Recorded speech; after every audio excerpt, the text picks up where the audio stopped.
오늘 본문을 시작으로 사도행전 16장에 나오는 4명의 인물들은 모두 공통점이 있습니다. 그것은 모두가 벼랑 끝에 서 있는 인생이라는 점입니다. 모두가 다른 모습으로 살아가요. 하지만 모두가 하나의 감정, 절망을 가지고 있습니다. 흥미로운 점은 이 4명의 인물이 서로 유기적으로 연결되어 있다는 겁니다. 마치 옴니버스 영화를 보는 것처럼 사람들의 이야기가 끊어지지 않고 이 사람의 이야기 속에 또 다른 사람이 있고 그 사람의 이야기 속에 또 다른 사람의 이야기가 있고 그렇게 이야기가 연결되어 있습니다. 차이가 있다면 점점 그들이 겪는 고통이 증폭되어 간다는 것입니다. 그리고 마지막 4번째 인물에서 그 고통이 극에 달하는 것을 확인할 수 있습니다. 이들에게는 도대체 무슨 일이 일어나고 있는 것일까요?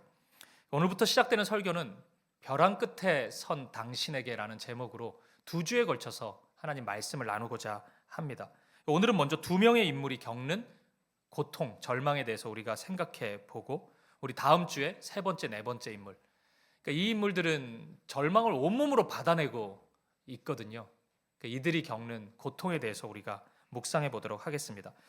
우리가 아마 다음 주까지 설교를 다 나누고 나면 절망 가운데 우리가 서 있을 때 들을 수 있는 하나님의 음성을 듣게 될 것입니다. 오늘 그리고 다음 주는 그 음성을 듣는 시간입니다. 하나님의 음성을 통해서 절망 속에 있는 이들에게 소망을 주시고 위로를 주시는 그 하나님의 사랑을 경험할 수 있기를 간절히 축복드립니다. 우리 바로 말씀으로 들어가 보겠습니다. 오늘 본문은 빌립보라는 도시에 살고 있는 매우 독특한 한 사람의 이야기로 시작합니다. 이 사람이 우리가 살펴볼 첫 번째 인물이에요. 한번 보시죠. 오늘 본문 16절 말씀 다시 보겠습니다. 같이요. 시작. 우리가 기도하는 곳에 가다가 점치는 귀신 들린 여종 하나를 만나니 점으로 그 주인들에게 큰 이익을 주는 자라. 아멘. 본문은 이 여인의 특징에 대해서 우리에게 제법 상세히 소개해 줍니다. 가장 두드러지는 첫 번째 특징은 이 사람이 어두움에 속해 있는 인생이라는 점입니다. 방금 읽었던 말씀처럼 이 여인은 귀신 들린 사람입니다. 이게 하나의 상품이 된 것 같아요. 어떻게 이런 일이 일어난지 모르겠는데 아마도 사람들에게 점쳐주면서 돈을 제법 잘 벌었던 것 같습니다. 근데 이 사람이 하나님의 관계 속에서 볼 때는 하나님으로부터 굉장히 멀리 떨어져 있는 인생입니다. 그러니까 스스로의 인격이 사라져 버렸죠. 어두움에 속해서 어두운 영이 이끄는 대로 그렇게 파괴적이고 폭력적인 인생을 살아가게 되는 것입니다. 근데 정말 흥미로운 점은 이 여인이 하나님에 대한 지식을 가지고 있다는 것입니다. 본문 17절 말씀입니다. 그가 바울과 우리를 따라와 소리질러 이르되 이 사람들은 지극히 높은 하나님의 종으로서 구원의 길을 너희에게 전하는 자라 하며. 아멘. 그러니까 이 여인의 외침을 보십시오. 바울을 가리켜서 이 사람은 지극히 높으신 하나님의 종이다. 구원의 일을 여러분들에게 전하고 있는 사람이다. 그렇게 외치고 있는 것입니다. 어떻습니까? 너무나 정확한 고백 아닙니까? 너무나 정확한 지식입니다. 이 고백만 들어보면 이 여인이 어두움에 속한 것이 아니라 빛에 속해 있는 것처럼 여겨져요. 고백만 들어보면 아무런 문제가 없는 사람처럼 보여집니다. 그런데 여러분, 이 여인의 비참함이 어디서 나오는지 아십니까? 이 여인의 행동에서 나옵니다. 그러니까 이 자매는 자신이 알고 있는 진리에 걸맞는 행동을 하지 않습니다. 그 진리에 걸맞는 삶을 살아가고 있지 않아요. 그러니까 예수님이 누군지도 압니다. 바울이 누군지도 압니다. 그럼 뭘 해야 됩니까? 자신이 그토록 어두움에 속해 있으면 구원을 호소해야 될 것입니다. 나를 구원해 달라고 간구해야 될 것이에요. 근데 이 여인은 그렇게 하지 않습니다. 우리가 3주 전에 그 12년 동안 혈루증을 앓고 있었던 한 자매에 대해서 우리가 살펴보지 않았습니까? 그 자매는 예수님 앞에 나아가지 못하는 수많은 장애물들이 있었습니다. 율법에 의하면 사람들 앞에 나아갈 수가 없었잖아요. 근데 예수님을 향한 작은 믿음 하나가 그 군중들을 뚫고 예수님 앞으로 나아갈 수 있는 용기를 주었습니다. 예수님의 옷자락을 만지는 행동을 하게 만들었습니다. 그러니까 그 믿음이 있다면, 그 지식이 있다면 그런 행동을 하는 것이 정당한 것입니다. 근데 이 여인은 그렇게 하지 않습니다. 여러분 기억하십시오. 성경에 나타나는 수많은 귀신 들린 사람들 이야기가 있지 않습니까? 공통점이 있습니다. 귀신 들린 사람은 예수님이 누구신지 정확히 압니다. 예수님 앞에 나타나면 당신은 하나님의 아들이십니다. 이렇게 고백해요. 근데 이상하게도 구원을 강구하지 않습니다. 그러니까 만약 예수님인지 정확히 알았다면 주님 이곳에 오시옵소서, 나와 함께하여 주시옵소서 이렇게 간구해야 될 텐데, 이 귀신 들린 사람은 한결같이 내게서 떠나시옵소서, 나를 괴롭히지 마시고 이곳을 떠나 주십시오, 이렇게 간청한다는 점입니다. 그래서 야고보서를 보면 야고보 사도가 무언가 하나님에 대해 정확히 아는 것처럼 보이지만 그에 걸맞는 정당한 행동이 없고 삶이 없는 자를 가리켜서 귀신의 예를 들면서 가짜 믿음임을 그렇게 우리에게 알려줍니다. 야고보서 2장 19절 말씀을 한번 보십시오. 내가 하나님은 한 분이신 줄을 믿느냐? 잘하는도다. 귀신들도 믿고 떠느니라. 그러니까 누군가가 있는 거예요. 하나님이 유일한 분이신 것을 알고 있는 누군가가 있는 거예요. 여기서 잘하는도다라는 건 칭찬이 아닙니다. 그걸 믿음이라고 생각하냐? 귀신들도 그렇게 믿는다, 이렇게 얘기하는 겁니다. 실제 예수님 당시에 종교 지도자들인 바리새인 같은 사람들은 예수님을 못 알아봅니다. 예수님이 하나님의 아들이신지를 몰라요, 이 사람들은. 근데 귀신 들린 자는 귀신같이 압니다. 예수님이구나, 하나님의 아들이구나, 하나님이시구나, 그렇게 알아요. 그러니까 굉장히 독특하죠. 근데 예수님이 귀신 들린 자를 칭찬하지 않습니다. 와, 믿음 좋다. 바리새인들은 나 못 알아보는데 너는 나를 알아보는구나, 네 믿음이 크다, 이렇게 예수님이 칭찬하지 않죠. 왜냐하면 그 믿음이 진짜 믿음이 아니기 때문이죠. 그 지식이 진짜 지식이 아니기 때문입니다. 귀신 들린 자는 절대 구원을 강구하지 않거든요. 자신이 가지고 있는 그 지식에 걸맞는 행동과 삶을 조금도 보여주지 못하기 때문입니다. 그렇기 때문에 예수님이 칭찬하지 않는 것입니다. 오늘 본문의 바울도 마찬가지예요. 본문 18절을 보십시오. 우리 같이 한번 읽어보죠. 시작. 이같이 여러 날을 하는지라 바울이 심히 괴로워하여 돌이켜 그 귀신에게 이르되 예수 그리스도의 이름으로 내가 내게 명하노니 그에게서 나오라 하니 귀신이 즉시 나오니라. 아멘. 바울이 이 여인 때문에 괴로워합니다. 심히 괴로워하여. 왜 괴로워합니까? 이 여인이 이상한 소리를 했기 때문입니까? 아니죠. 이 여인이 했던 말 중에 틀린 말이 없습니다. 대신 진리를 외쳐주고 있어요. 지극히 높으신 하나님을 얘기해주고 바울을 가리켜서 그 하나님의 종이라고 얘기해주고 있습니다. 나서서 선전해주니까 이보다 좋은 게 어디 있습니까? 바울 다 못 알아보고 있는데 이 여인이 얘기해주고 있지 않습니까? 근데 왜 바울은 괴로워합니까? 그 말에 조금 더 어울리지 않는 사람이 그 소리를 하고 있지 않습니까? 하나님과 어울리지 않는 사람, 구원과 어울리지 않는 사람이 자꾸 하나님 얘기를 하고 구원 얘기를 하니까 바울이 괴로운 것입니다. 저는 오늘 이 부분이 저와 여러분을 강하게 도전할 수 있기를 바랍니다. 만약 여러분, 바울이 여러분 삶에 같이 있는데 여러분이 예수님을 막 얘기해요. 그럼 바울이 기뻐할까요? 심히 괴로워할까요? 오늘 우리가 그 생각을 해볼 수 있기를 바랍니다. 오늘 우리가 예수님의 이야기를 계속 해나갈 때 하나님의 나라가 아름답게 선포되고 확장되고 있는지, 아니면 내가 예수님 얘기를 자꾸 하는 바람에 하나님의 이름이 모욕당하고 땅에 떨어지고 있는지, 오늘 우리가 진지하게 우리의 삶을 돌아볼 수 있기를 바랍니다. 어쩌면 이 여인의 모습이 우리의 삶 가운데도 나타날 수 있다는 것입니다. 말만 중요한 것이 아닙니다. 삶이 말 못지않게 중요한 것이에요. 오늘 우리의 절망이 저는 여기에 있다고 생각합니다. 오늘 우리가 하나님이 누구신지, 예수님이 누구신지 정확히 알고 있다면 그에 걸맞는 행동을 하고 그에 걸맞는 삶을 살아갈 수 있기를 바랍니다. 오늘 여러분이 진실로 예수님이 나의 구원자이시고 예수님이 나의 주인이시라고 고백하신다면, 그렇게 고백하신다면 여러분의 삶 속에서도 그런 삶을 살아가셔야 합니다. 어떤 문제가 있든지 예수님을 신뢰하셔야 합니다. 예수님을 의지하셔야 합니다. 예수님의 말씀에 순종해야 합니다. 실제 삶 속에서 아무리 어떤 일이 벌어진다 할지라도 예수님이 보여주신 사랑과 섬김의 삶을 기꺼이 보여주셔야 합니다. 기억하십시오, 여러분. 오늘 우리의 절망은 오늘 우리의 삶 가운데 어려움이 생기는 것이 아닙니다.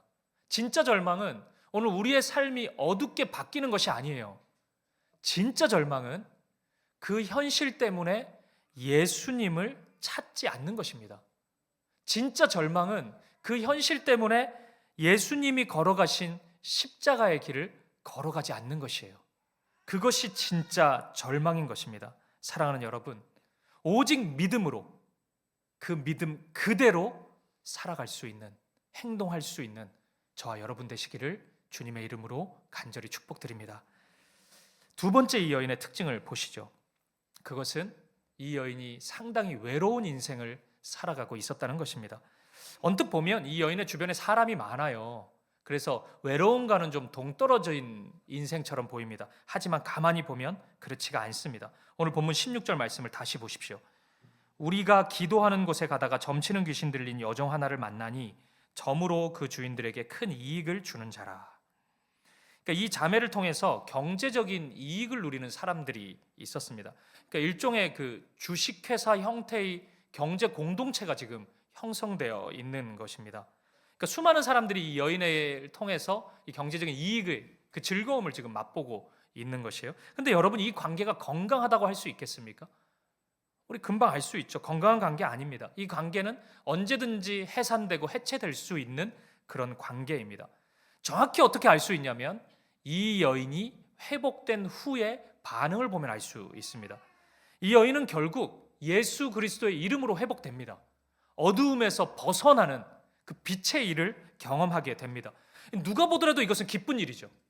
이 여인이 귀신 들려 있다는 것, 그리고 어두움에 살고 있다는 것을 다 알았다면 누가 보더라도 이것은 축하할 일이고 기뻐해 줄 일입니다. 그런데 여러분, 아무도 기뻐하지 않습니다.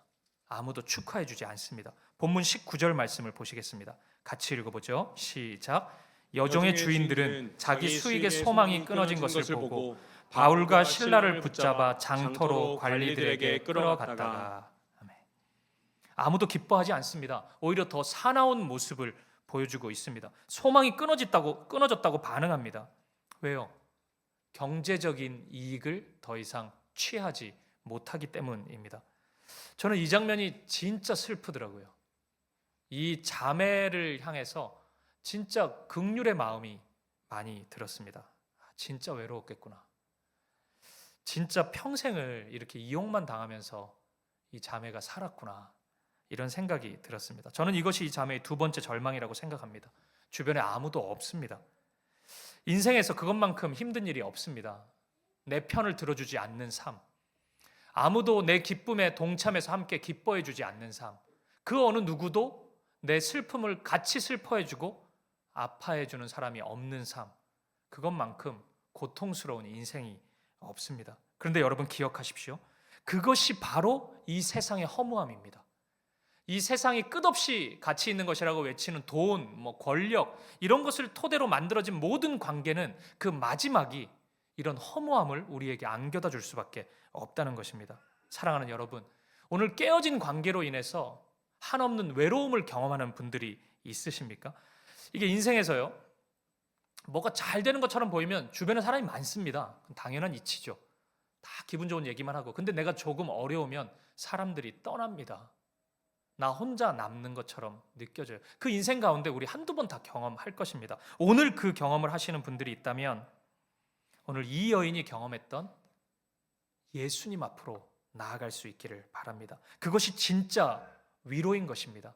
예수님 앞으로 나아가면 이 세상 사람들이 주지 못했던 참된 위로, 참된 격려, 평안, 안식을 우리가 누릴 수 있습니다. 우리 예수님은 우리가 입고 있는 모든 어두움의 옷을 벗어버리게 하시고 빛의 옷을 우리에게 입혀 주실 것입니다.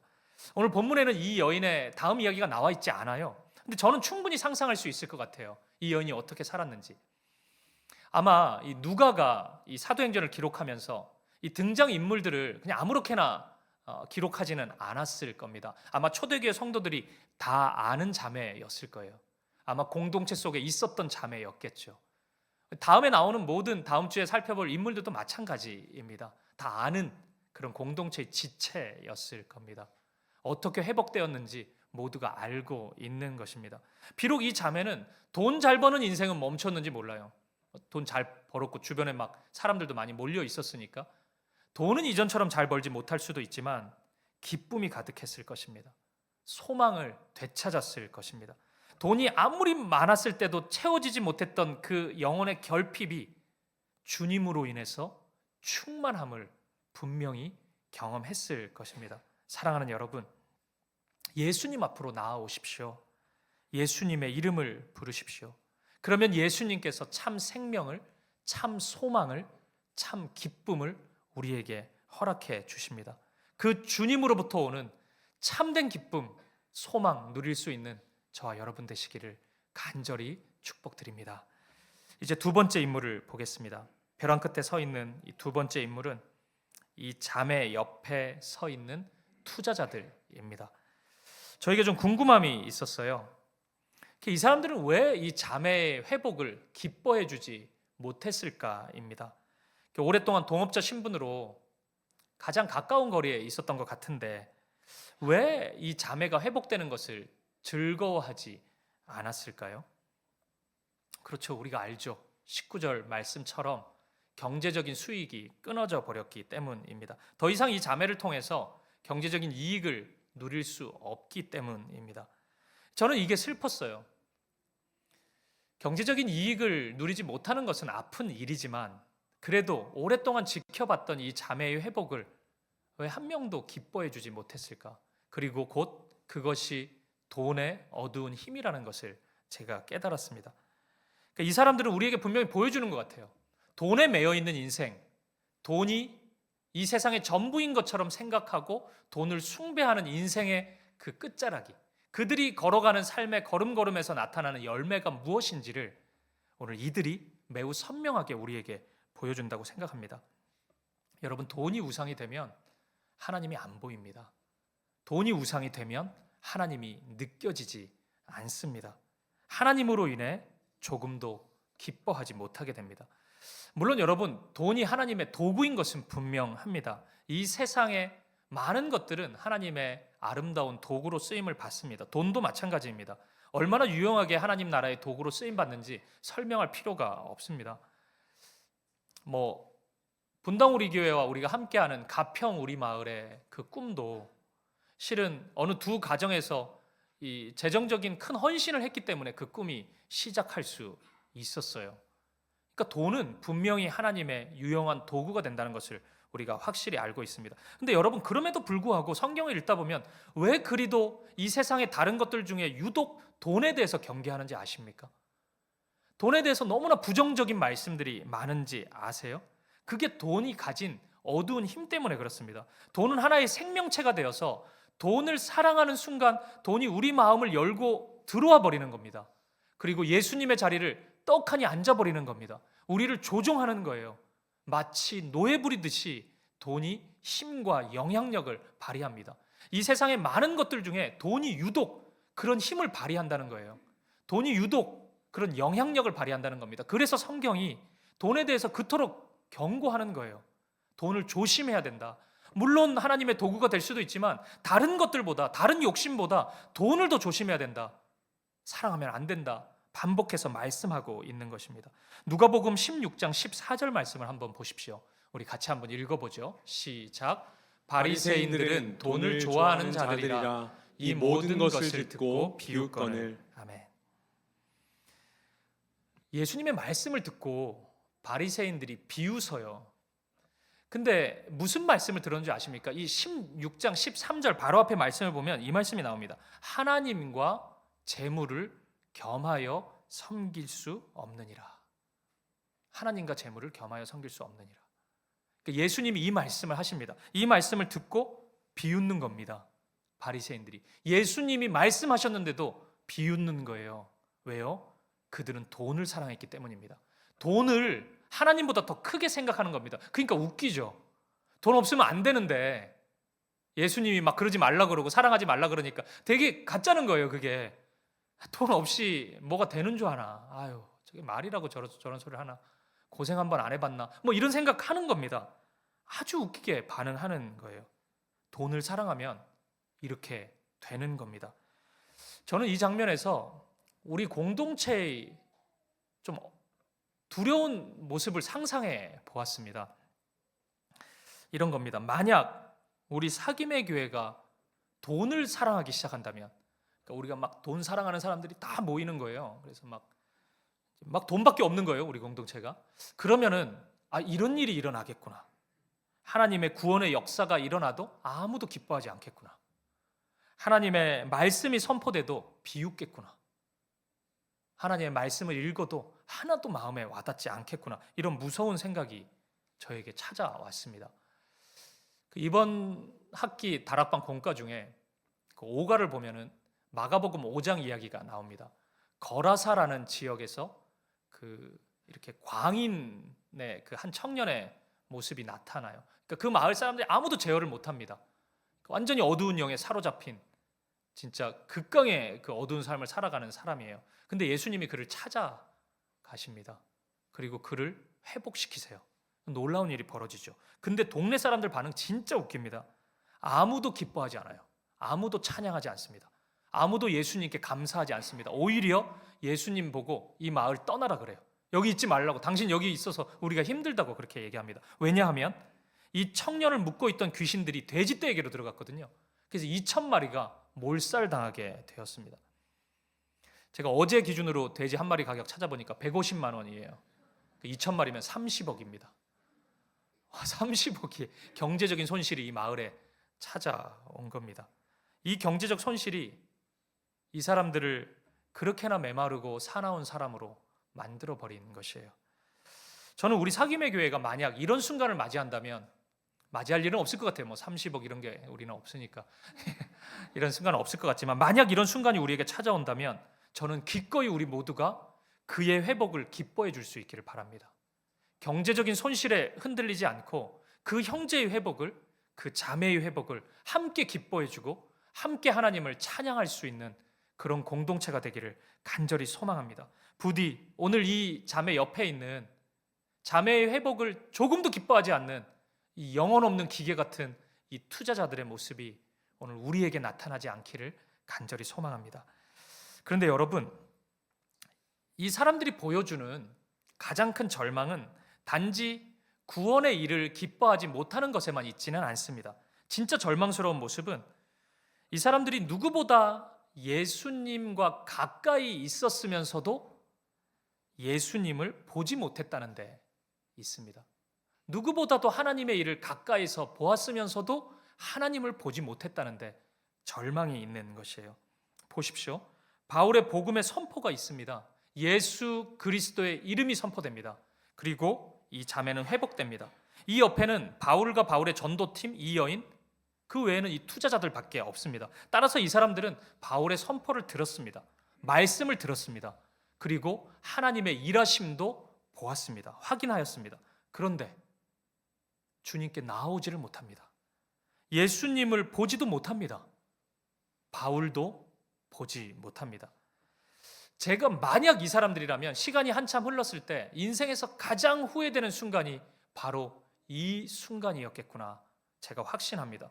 왜 나는 그때 예수님을 보지 못했나? 왜 나는 그때 바울을 보지 못했나? 왜 나는 그때 예수님을 붙잡지 못했나? 이것이 제일 후회가 될 것 같아요. 요한복음 2장을 보면 여러분이 잘 알고 있는 가나의 혼인잔치 이야기 나옵니다. 물이 포도주로 바뀌는 장면이에요. 근데 이 말씀들에서 굉장히 흥미로운 구절 하나가 있습니다. 요한복음 2장 9절 말씀이에요. 같이 한번 읽어보죠. 시작. 연회장은 물로 된 포도주를 맛보고도 어디서 났는지 알지 못하되 물 떠온 하인들은 알더라. 연회장이 신랑을 불러. 아멘. 참 이상하죠? 연회장, 이 잔치, 결혼 잔치를 주관하는 사람이에요. 이 연회장도 그리고 하인들도 지금 이 행사의 중심에 있는 사람들이죠. 그런데 누구는 알지 못하고 누구는 압니다. 연회장은 알지 못하되 하인들은 알더라. 같은 공간에 있고 같이 보았는데 누구는 알고 누구는 몰라요. 연회장은 몰라요. 가까이 있다고 다 볼 수 있는 게 아닙니다. 연회장은 모르고 이 여인에게 투자했던 투자자들은 모릅니다. 가까이 있지만, 누구보다 가까이서 보았지만 모르고, 누구보다 가까이 있지만 주님을 만나지 못합니다. 저는 이것이야말로 진짜 절망이라고 생각해요. 그리고 이것이야말로 진짜 슬픔이라고 생각합니다. 우리 작년 이맘때 요한복음 말씀을 가지고 온라인 새벽 기도회를 우리가 했잖아요. 했어요, 우리가. 무려 21일 동안 했습니다, 여러분. 매일 제가 새벽에 온라인에서 말씀을 전했고요. 제가 그 말씀을 쭉 전하고 묵상하면서 좀 여러분과 좀 다를 수 있는데 제가 굉장히 슬픈 감정을 한번 겪었던 말씀이 하나 있어요. 그게 이제 마르다, 마리아, 나사로 이 3남매가 있잖아요. 나사로가 좀 아파요. 그래서 마르다와 마리아가 예수님께 빨리 와달라고 이야기합니다. 그때 예수님이 이제 오시고 예수님과 나누는 대화가 있어요. 그 장면이 저에게 있어서 굉장히 슬프게 들렸습니다. 예수님이 오셨어요. 근데 마리아가 예수님께 뭐라고 하는지 아십니까? 요한복음 11장 21절 말씀이에요. 마르다가 예수께 여짜오되 주께서 여기 계셨더라면 내 오라버니가 죽지 아니하였겠나이다. 32절을 봐도 마리아가 똑같이 고백합니다. 주님이 여기 계셨더라면 우리 오빠가 죽지 않았을 겁니다. 이렇게 얘기해요. 왜 이 장면이 슬프게 다가왔냐면 주님이 오셔서 살아날 거라고 말씀하셨거든요. 진짜 슬픈 거는 이 얘기를 수많은 사람들 중에 한 사람이 한 게 아니고 마르다와 마리아가 하고 있기 때문에 저는 되게 슬펐어요. 누가 보더라도 예수님과 제일 가까운 사람들이거든요. 누가 보더라도 예수님으로부터 사랑을 많이 받은 사람들이에요. 예수님이 이 베다니 지역에 갈 때마다 아마 이 집에 가셔서 식사 교제 하셨던 것 같아요. 그러니까 그만큼 사랑받고 예수님과 가까이 있었던 사람들입니다. 그 사람들이 예수님이 오셨는데도 내가 내 일을 행하겠다고 하시는데도 안 된다 그럽니다. 예수님 늦었습니다. 예수님 안 됩니다. 다 끝났습니다. 예수님이 소망을 선언하고 소망을 이루시겠다고 말씀하시는데도 이 자매들은 안 된다 그래요. 절망을 계속해서 이야기합니다. 저는 예수님과 가장 가까이 있던 이들의 모습에서 저의 모습이 느껴지는 것 같아서 굉장히 슬펐어요. 이 요한복음을 읽으면서 내가 그럴 수 있겠다. 누가 보더라도 목사니까 하나님과 가까이 있는 사람처럼 보이는데 제일 불신의 언어를 많이 내뱉고 하나님을 전혀 신뢰하지 못하고 하나님의 일을 보지 못할 수 있겠구나. 얼마든지 그럴 수 있겠구나. 이런 생각을 제가 많이 했습니다. 주님이 이 말씀을 하세요. 요한복음 11장 40절이에요. 예수께서 이르시되 내 말이 내가 믿으면 하나님의 영광을 보리라 하지 아니하였느냐 하시니. 아멘. 믿으면 하나님의 영광을 보리라. 내가 그렇게 말하지 않았느냐? 왜 믿지 못하느냐? 예수님이 말씀하십니다. 사랑하는 여러분, 오늘 우리에게 이런 어두운 모습이 없는지 돌아볼 수 있기를 바랍니다. 누구보다 가까이 있는데, 누구보다 가까이서 보았는데 믿지 못하고 보지 못하고 있는 것은 아닌지 돌아볼 수 있기를 바랍니다. 연말이 되니까 저도 지난 1년을 자꾸 돌아보게 돼요. 하나님이 어떤 일을 우리 공동체에게 행하셨는지, 그리고 하나하나 발견되는 것이 있습니다. 제가 담임 목사로서 교회 모든 걸 알고 있다고 생각했는데 모르는 게 참 많더라고요. 저 다락방 안에서 또 어느 한 가정에서 이런 일이 일어났었구나. 이런 은혜가 있었구나. 이런 모습에서 하나님께 감사를 표하고 있구나. 이런 것이 굉장히 새롭게 다가오는 요즘입니다. 어제 우리 남녀 직장 그 다락방에 그 순장반 종강 모임을 했는데 이제 순장님들 한 분 한 분이 한 해의 감사를 이야기하시더라고요. 굉장히 제가 소중하게 다가왔어요. 한 분씩 하니까 시간이 좀 걸리잖아요, 사실. 근데 그 한마디 한마디를 놓치고 싶지 않고 저분은 우리가 같은 공간에 있었는데 저런 게 감사였구나. 저게 은혜였구나. 굉장히 새롭게 다가왔어요. 그리고 너무 마음이 좋았습니다. 그리고 나도 같이 감사하고 싶고 그런 마음이 들었어요. 하나도 놓치고 싶지 않다는 마음도 들더라고요. 이 교회 안에 일어나는 모든 은혜를 하나도 놓치지 않고 다 보고 싶고 다 누리고 싶고 다 감사하고 싶다는 그런 생각이 들었습니다. 사랑하는 여러분, 가까이서 보았다면 믿을 수 있기를 바랍니다. 그리고 여러분 믿는다면 행동할 수 있기를 바라고 그러한 삶을 살아갈 수 있기를 바랍니다. 아름다운 믿음의 삶을 걸어가는 저와 여러분 되시기를 주님의 이름으로 간절히 축복합니다. 우리 말씀을 마무리하겠습니다. 오늘 우리는 두 사람의 절망을 확인했습니다. 어두움에 속해서 완전히 무너진 삶을 살아가고 있는 한 자매가 있었습니다.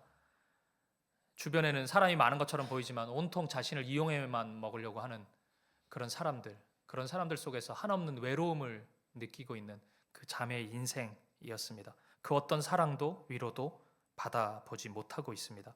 그리고 그 옆에서 예수님의 능력이 나타났고 예수님의 회복이 일어나고 있음에도 불구하고 예수님을 향해서는 전혀 주목하지 않고 경제적인 손실에만 관심을 가지면서 슬퍼하고 있는, 주저앉아 있는 사람들이 있습니다. 사랑하는 여러분, 오늘 이들의 절망이 여러분의 절망이십니까? 어두워진 삶, 긴 터널을 지난 것 같은 빛이 하나도 보이지 않는 삶을 살아가고 있으십니까?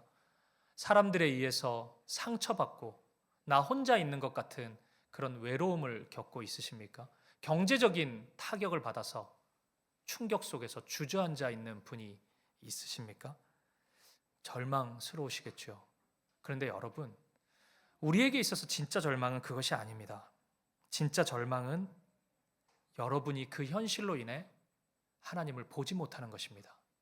진짜 절망은 여러분이 그 현실 때문에 하나님을 찾지 않는 것이에요. 하나님의 이름을 부르지 않는 것입니다. 그것이 진짜 절망입니다. 오늘 이들이 진짜 절망스럽게 보이는 이유는 오늘 이 여인에게 소망을 우리가 얘기할 수 있고 그 옆에 있는 수많은 무리들에게 끝없는 절망을 우리가 외칠 수밖에 없는 이유는 누구는 예수님 앞에 나아가고 있고 누구는 예수님 앞에 나아가지 못하고 있기 때문입니다. 그것이 진짜 절망 아닙니까? 오늘 그 절망을 벗어날 수 있는 길이 우리 앞에 펼쳐져 있습니다. 바로 예수 그리스도이십니다. 주님, 나를 붙잡아 주십시오. 나를 구원해 주십시오.